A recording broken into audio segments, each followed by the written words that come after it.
Hot and humid কথাটা আমার নয়, কথাটা বাংলাদেশ দলের হেড কোচ ফিল সিমন্সের। আজকে তিনি প্রেস কনফারেন্সে এসেছিলেন চট্টগ্রাম টেস্টের আগে, এসে তিনি এই কথাটা বলেছেন। আসলে তিনি বুঝিয়েছেন বা এই চট্টগ্রামের যেই কন্ডিশন সেটা বেশ গরম, এটাই বুঝাতে চেয়েছেন। তবে শুধু চট্টগ্রামের না, মানে বাংলাদেশ ক্রিকেটের এবং যেই বাংলাদেশ মাঠের ক্রিকেট সব কিছুতেই আসলে একটা উত্তপ্ত ভাব আছে। বাংলাদেশ সিলেটে জিম্বাবুয়ের কাছে হেরে গিয়েছে, এখন এই সেকেন্ড টেস্টটা তাদের জন্য সিরিজ বাঁচানোর লড়াই। এই সিরিজ বাঁচানোর লড়াইয়ের আগে কেমন প্রস্তুতি, বাংলাদেশ দল আসলে কি করছে, কি করতে পারে, আগামী 5 দিন কি হতে পারে তা নিয়ে কথা বলতে আমি মাহমুদুল হাসান এবং আমার সঙ্গে আছেন সহকর্মী শাওন শেখ। শাওন, আপনি তো 2 দিন চট্টগ্রামে আছেন, বাংলাদেশ দলের অনুশীলন দেখলেন, জিম্বাবুয়ে দলের অনুশীলন দেখলেন, সব ওভারঅল পরিস্থিতিটা কেমন দেখলেন? না, ওভারঅল পরিস্থিতি বাংলাদেশ দল একটু বেশি সিরিয়াস মনে হচ্ছে। ম্যাচের আগের দিন সাধারণত একটু ঢিলেঢালা ভাব থাকে, সেটা এবার লক্ষ্য করা গেল না। যেহেতু বাংলাদেশ 1-0 পিছিয়ে আছে সিরিজে, তাই আসলে এটা অবাক করার মতো বিষয় না। আর জিম্বাবুয়ে তাদের মতো করেই, তাদের তো আসলে বাড়তি কিছুর দরকার নেই, জাস্ট সিলেটের পারফরমেন্সটা তারা ধরে রাখতে চান। এবং সংবাদ সম্মেলনে বেন কারেন, ক্রেগ আরবেন যারাই এসেছেন তারা এই কথাটাই বলেছেন। বাংলাদেশ দল আসলে সিরিয়াস না হয়ে উপায়ও নেই, কারণ চট্টগ্রাম সিলেটের যেই হাটটা, সে হাটটা আসলে বেশ বড় ধাক্কা হয়ে এসেছে। এই প্রশ্নটা কিন্তু আজকে সংবাদ সম্মেলনে এসেছিল এবং বাংলাদেশ দলের হেড কোচ ফিল সিমন্স তিনি কিন্তু ধৈর্য ধরতে বলেছেন বাংলাদেশের মানুষকে, এবং তিনি বলছেন যে এটা একটা ট্রানজিশন পিরিয়ডের মধ্যে দিয়ে বাংলাদেশ যেহেতু যাচ্ছে, এটা মিডিয়া থেকেও আসছে, সবাই জানে আসলে বাংলাদেশ দল একটা ট্রানজিশন পিরিয়ডের মধ্যে দিয়ে যাচ্ছেন। একটা ব্যাচ, একটা প্রজন্ম চলে গেছে, এখন আরেকটা প্রজন্ম এসেছে। সেই প্রজন্মের একটা পালাবদলের মধ্যে তিনি আসলে ধৈর্য ধরতে বলেছেন। সেই ধৈর্যর সঙ্গে বাংলাদেশের তো নিশ্চয়ই চট্টগ্রাম টেস্টে অনেকগুলো চ্যালেঞ্জও আপনি দেখেন, এই চ্যালেঞ্জগুলো আসলে কি? অনেকগুলো চ্যালেঞ্জ। সর্বপ্রথম হচ্ছে শুরুটা ভালো করতে হবে, কারণ সিলেট টেস্টে কিন্তু বাংলাদেশ শুরুটা ভালো পায়নি। প্রথম ইনিংসে 191 রানে মাত্র অল আউট হয়ে গিয়েছিল, যার ফলেই মূলত সিলেট টেস্টে বাংলাদেশ পিছিয়ে যায়। তো চট্টগ্রাম টেস্টে শুরুটা ভালো করতে হবে। আর একটা জায়গায় বাংলাদেশ পিছিয়ে থাকবে, যেহেতু আমরা নাহিদ রানাকে পাচ্ছি না, নাহিদ রানার গতি আমরা মিস করব। ফিল সিমন্স নিজেও কথা বলেছে। দেখা যাক আসলে, অনেকগুলো চ্যালেঞ্জ। দিনের শুরুটা কেমন হয় সেটাই সব থেকে বেশি গুরুত্বপূর্ণ।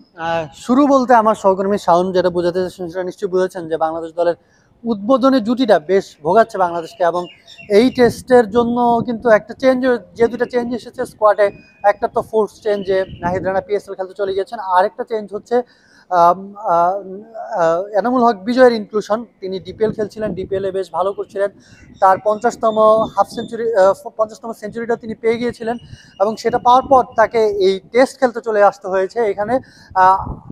জাকির হাসান বাদ পড়েছেন, এবং একাদশে হয়তো তিনি মাহমুদুল হাসান জয়ের জায়গাটা নেবেন, সেটাই আসলে ধারণা করা হচ্ছে। যদিও তার যে ইনক্লুশনটা যেভাবে হয়েছে, সেই ইনক্লুশনটা খুব একটা আদর্শ নয়, সেটা স্বীকার করেছেন বাংলাদেশ দলের কোচ ফিল সিমন্স। যেহেতু তিনি ডিপিএল খেলছিলেন, সাদা বলের ক্রিকেট, 50 ওভারের ম্যাচ, সেখান থেকে একটা টেস্ট ম্যাচে চলে আসা। তবে এনামুল হকের সঙ্গে আমার কথা হয়েছিল, তিনি কিন্তু ভালো করতে বেশ উদ্যমী, এবং তিনি চান যে দেশের হয়ে অনেক কিছু ভালো করতে, কারণ তার আগের যেই টেস্ট ক্যারিয়ারটা সেটা খুব একটা ভালো না। এখন তিনি ভালো করতে চান, দেশের হয়ে ভালো খেলার স্বপ্নটাই তিনি দেখেন। এনামুলই তো নিশ্চয়ই, এনামুলই কি সমাধান করতে পারবেন, আপনার কি মনে হয়? আসলে এভাবে তো বলা যায় না, কারণ এনামুলের প্রথম হাফের ক্যারিয়ারটা যদি আমরা দেখি, 5 টেস্টে সম্ভবত 100 রানের মতো করেছেন তিনি। আর হুট করে তিনি টেস্ট দলে এসেছেন, যদিও এটা নিয়ে একটা কথা হচ্ছে কিভাবে এসেছেন এইসব কথাবার্তা। কিন্তু আমি মনে করি আসলে 50 ওভারের ম্যাচ থেকে টেস্টে আসা খুব একটা খারাপ অপশন না, যেহেতু তিনি রানের মধ্যেই আছেন। আহ, এটা এনামুল হকের কথাটা তো বললেন, রানটা তো বাংলাদেশের দলের জন্য বেশ সমস্যারই। শুধু এনামুল হক কেন, বাংলাদেশ দলের কোনো ব্যাটসম্যানই আসলে সেভাবে রান করতে পারছেন না, এবং বড় কোনো সংগ্রহ তারা করতে পারছেন না। সেটা বাংলাদেশের জন্য বেশ চিন্তার বিষয় হয়ে দাঁড়িয়েছে। এর সঙ্গে এই টেস্টে কিন্তু আরেকটা চেঞ্জ মোটামুটি সার্টেন, যে নাহিদ রানা যেহেতু খেলছেন না, তার জায়গায় সম্ভবত একজন স্পিনার বাংলাদেশ এক্সট্রা খেলাতে পারে। যদিও সেটা আজ স্বীকার করেননি, স্বীকার নাই করার কথা, নিজের দলের কৌশল তো তিনি বলবেন না। তবে সম্ভবত বাংলাদেশ দল 2জন পেসার নিয়েই খেলবে এবং 3জন স্পিনার খেলবেন, অথবা যেটা হয় আর কি, 3জন পেসারও খেলতে পারেন, সেই সম্ভাবনা বেশ ক্ষীণ আমার যতটুকু ধারণা আর কি। তো বা যেই সার্কামস্টেন্সটা মনে হচ্ছে, ওভারঅল বাংলাদেশ দলের এই টেস্টে মানে না জেতা তো আসলে কোনো উপায় নেই, না জিতলে সেটা বাংলাদেশ দলের জন্য বেশ বড় ধাক্কাই হবে। আপনার কি মনে হয় আসলে সেটা কি সম্ভব হবে জেতাটা? অবশ্যই জয় সম্ভব, এবং আমার ধারণা বাংলাদেশ আসলে 3 স্পিনার নিয়েই মাঠে নামবে। কারণ চট্টগ্রামের উইকেটে সাধারণত ব্যাটিং বান্ধব, এবং শেষ দিকে কিন্তু স্পিনাররা সহায়তা পেয়ে থাকে।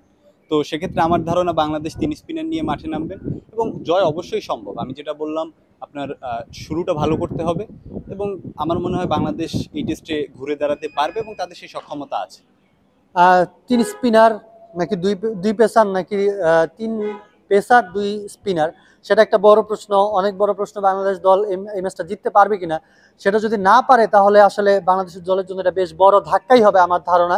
সেই ধাক্কাটা নিশ্চয়ই নিতে চাইবেন না ফিল সিমন্স অথবা বাংলাদেশ দলের কেউই।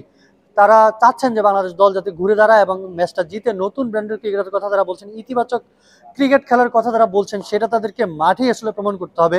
সেটা প্রমাণ করতে পারেন কিনা আগামী 5 দিন, এই যে চট্টগ্রামের বীরশ্রেষ্ঠ মতিউর রহমান স্টেডিয়াম, সেই স্টেডিয়ামেই দেখা যাবে। এই খবর আমি মাহমুদুল হাসান এবং আমার সহকর্মী শাওন শেখ প্রথম আলোর অনলাইন ভার্সন, প্রিন্ট ভার্সন এবং এই যে আমরা যে ম্যাচের আগে এবং পরে অ্যানালাইসিসটা করি সেখানে জানাবো আপনাদেরকে। সঙ্গে থাকুন প্রথম আলো।